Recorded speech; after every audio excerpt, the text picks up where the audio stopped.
Running parallel to the western coast of the Indian peninsula, the Western Ghats are a 180,000 square kilometer chain of towering mountains, winding rivers, open grasslands, and dense forests.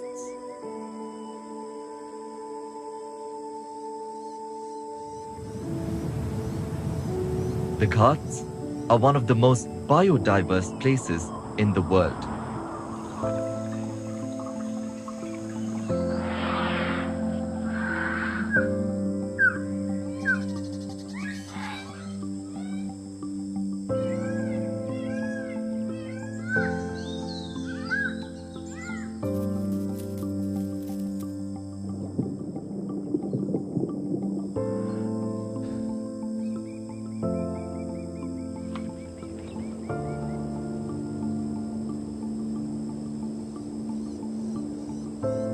Here, an intricate relationship between land, human, and animal has existed for centuries.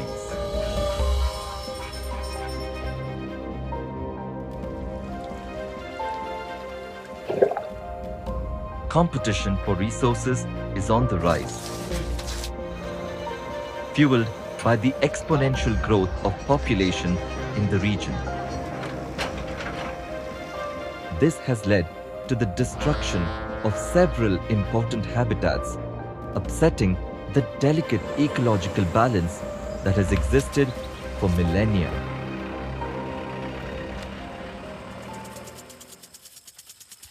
Critical Ecosystem Partnership Fund, CEPF, along with Ashoka Trust for Research in Ecology and the Environment, A-Tree, have created a funding mechanism with an aim to provide incremental support for biodiversity conservation around protected areas, to enhance habitat connectivity, and to enable greater civil society participation in existing conservation efforts.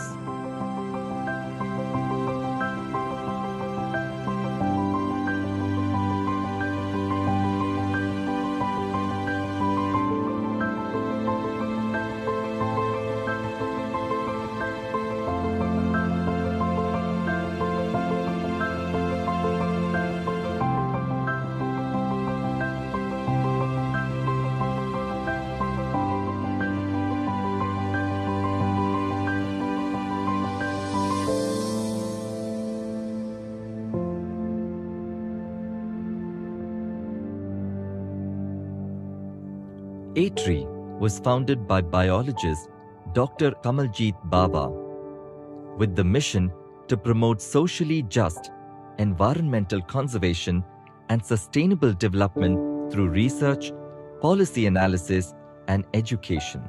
Conservation is a complex problem. We were interested in not only the ecological dimensions of decline in biodiversity, but also the political dimensions, social dimensions, economic dimensions.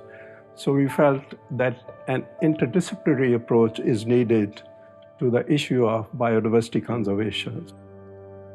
Since its inception, A-Tree provided a platform for various players to work under one roof towards strengthening the conservation of the Western Ghats.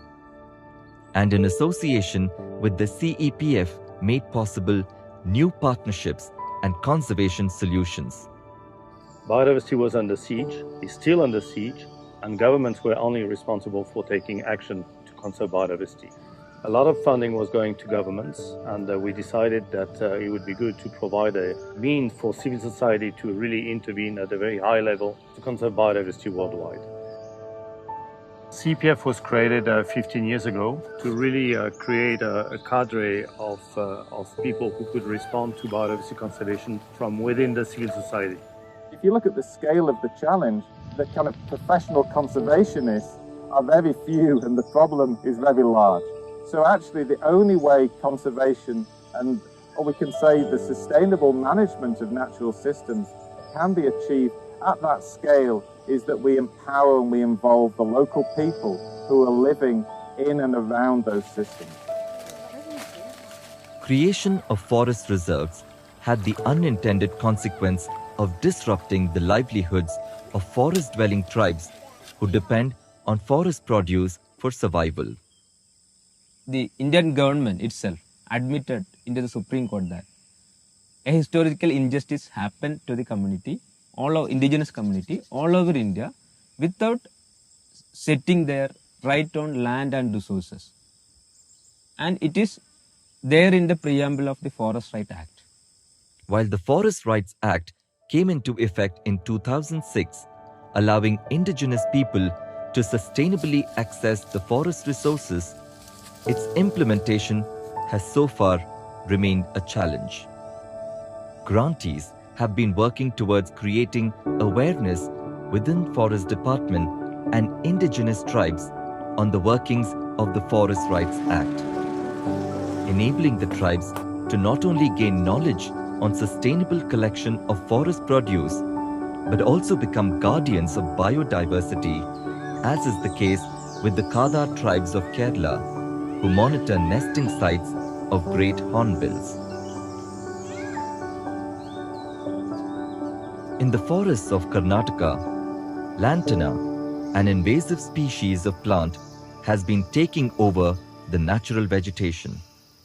Also, unemployment was high among the forest-dwelling tribes in the region. A unique green economy model was sought to solve both problems.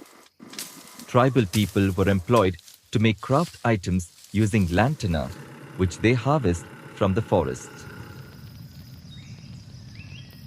You need to create a win-win relationship between these people and the conservation effort.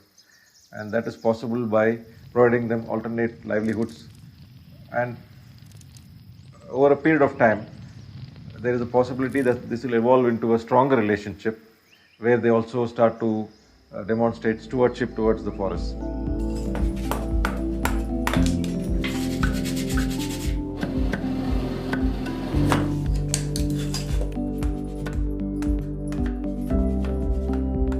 I was expecting to see results in terms of strengthening ecological connectivity at the corridor scale. Actually, where the civil society groups that we've been working with have got a real added value is that they can work outside of the protected areas. They can engage a range of different stakeholders and they can deliver conservation that complements the work Forest Department might be doing within the protected areas. Fragmentation of forests due to roads and agriculture are adversely affecting arboreal endemic species such as the lion-tailed macaques, which are being confined to smaller patches of forests.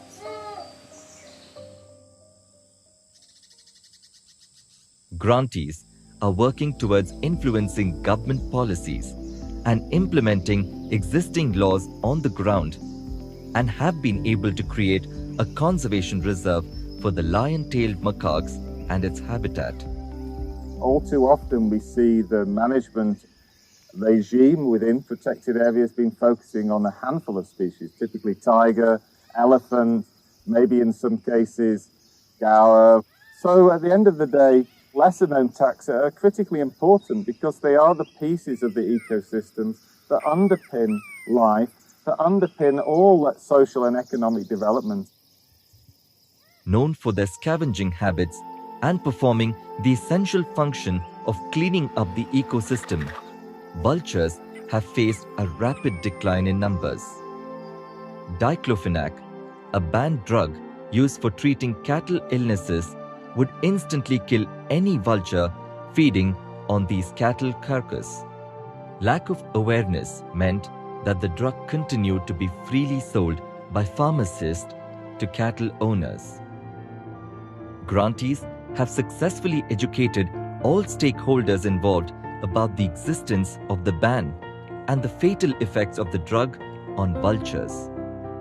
This has led to a rise in vulture numbers across the landscape. One of the things we've tried to do is raise awareness and raise understanding of the status and the needs and the values of a whole range of other taxa. We focused a lot on freshwater taxa, recognizing the fact that freshwater systems are the most fundamental underpinning of the lives of people in peninsular India. To build on the existing research and conservation efforts that have been done in the Ghats, an information repository was required. We thought it was necessary for all this information to be available and accessible to a whole variety of people. So we thought, as a part of the Western Ghats focused investments that were being made by the Critical Ecosystems Partnership Fund, that information should be easily and openly accessible to everybody for future generations. To address this vacuum, CEPF and ATRI have funded the formation of the Western Ghats Biodiversity Portal, where researchers as well as the general public can freely make available their work and observations from any region of the Ghats. This portal also allows various groups to access and utilize data for future conservation efforts in the region. In the Western Ghats, ATRI and CEPF recognize the important role that people have as custodians of critical ecosystems and the services they provide. To sustain these efforts, local actors will need to continue mobilizing resources, involving diverse stakeholders and testing innovative solutions to conservation challenges. CPF is a unique funding mechanism that allows to bring funding to the field, to communities, to individuals, to small NGO or bigger NGO, in order to have a very specific action on the ground. So I think that it's highly complementary to what others are doing, on a bigger scale. And CPF plays a role of a catalyst. It's very often, the beginning of the conservation story in a hotspot. The number of organizations we were dealing with increased tremendously. Certainly our interactions with the civil society has been enriched greatly by our experience with the CEPF, and also the range of issues that we can address has also increased quite a bit. And I think these things can be applied to other parts of the country.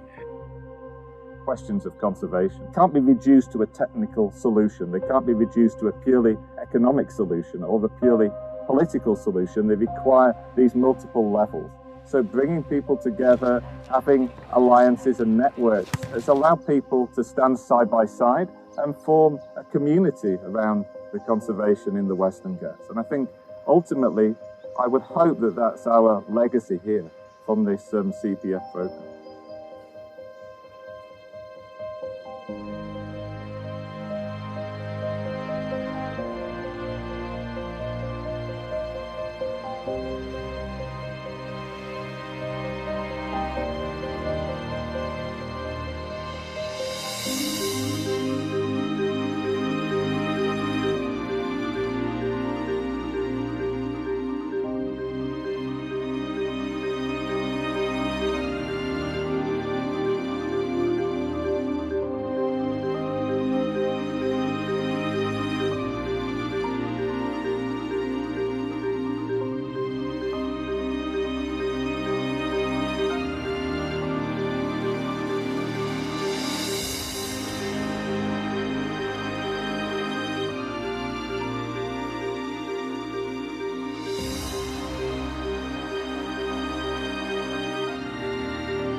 you.